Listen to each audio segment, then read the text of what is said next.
Thom Hartmann here on the news. You need to know this. According to a top administration official, President Obama will not strike Syria without congressional approval. During an interview on NPR, Deputy National Security Advisor Tony Blinken said the president has the authority to act even without congressional approval, but added it's neither his desire nor intention to use that authority absent of Congress backing him. And that approval is looking less and less likely. The Think Progress blog did an analysis of public statements given by representatives in the House and found that only 44 said they would definitely vote to approve military action. More than 200 members of Congress say they will definitely vote against the strike, or that it's highly unlikely that they would support it. Even those senators who support some kind of action are looking for an alternative. Democratic Senators Joe Manchin and Heidi Heitkamp are circulating a resolution to delay action and resolve the conflict using diplomatic means. In addition, it's not only the U.S. Congress who opposes a military strike in Syria. United Nations Secretary Ban KiMoon warned that ill-considered military action in Syria could have tragic consequences for the Syrian people.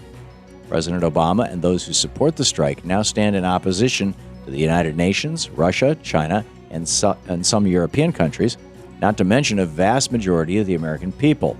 When President Obama was asked Friday about acting without congressional approval, he refused to speculate on how he might act. Perhaps the weight of an international pushback combined with the vocal opposition of Americans will keep our nation from triggering a potential world war.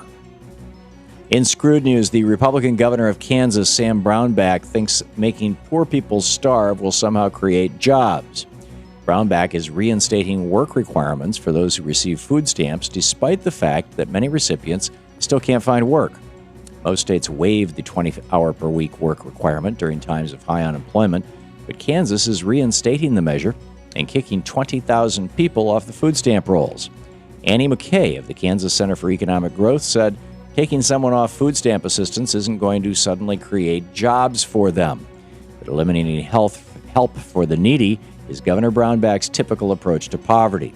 The Republican governor has already kicked 15,000 people off welfare, eliminated tax credits that help low-income Kansans, and shifted that state's tax burden from the wealthy to the poor.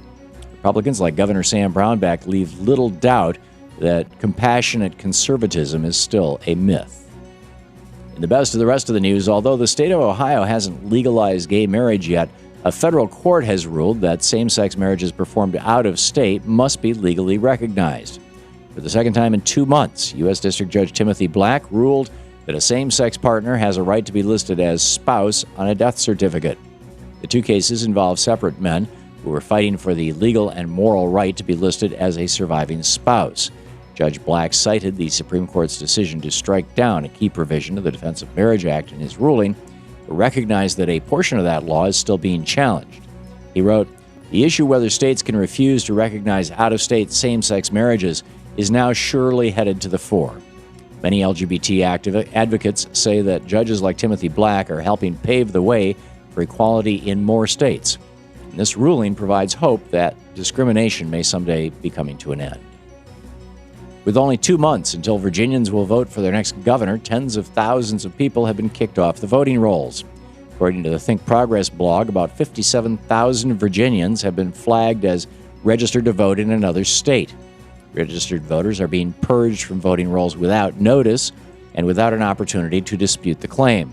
And according to at least one Virginia resident, the list has serious errors. The woman was legally registered to vote in Accomack County, Virginia, yet her name was struck from the rolls without warning. Similar schemes to disenfranchise voters are going on right now in Texas, North Carolina, Kansas, and other states. Voting rights advocates have their work cut out for them in fighting back against the Republican plan to steal our votes. Researchers at Johns Hopkins University School of Medicine may be on the way to finding a cure for Down syndrome. Scientists have found a way to completely reverse the effects of the disease in mice using a single injection. The injection boosts brain and body growth using a gene known as SHH.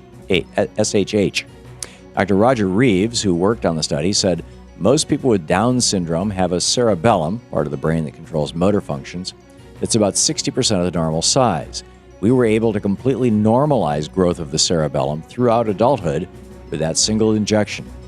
Adjusting the treatment for use in humans is still a long way off, and scientists say it could be complicated, but this is a great start on a possible cure. And finally, the Northern California county of Siskiyou wants to secede from the Golden State. Earlier this week, the County Board of Supervisors voted 4-1 to form a new state called Jefferson.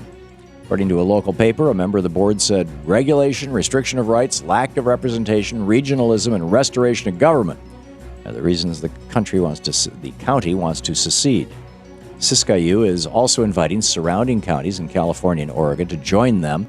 It's unlikely that statehood will be granted because of constitutional requirements, and it's ironic that the newly proposed state would select Thomas Jefferson as a namesake, and it was Jefferson who said, "The cement of this union is the heartblood of every American." And that's the way it is today, Friday, September 6th, 2013. I'm Thom Hartmann on the news.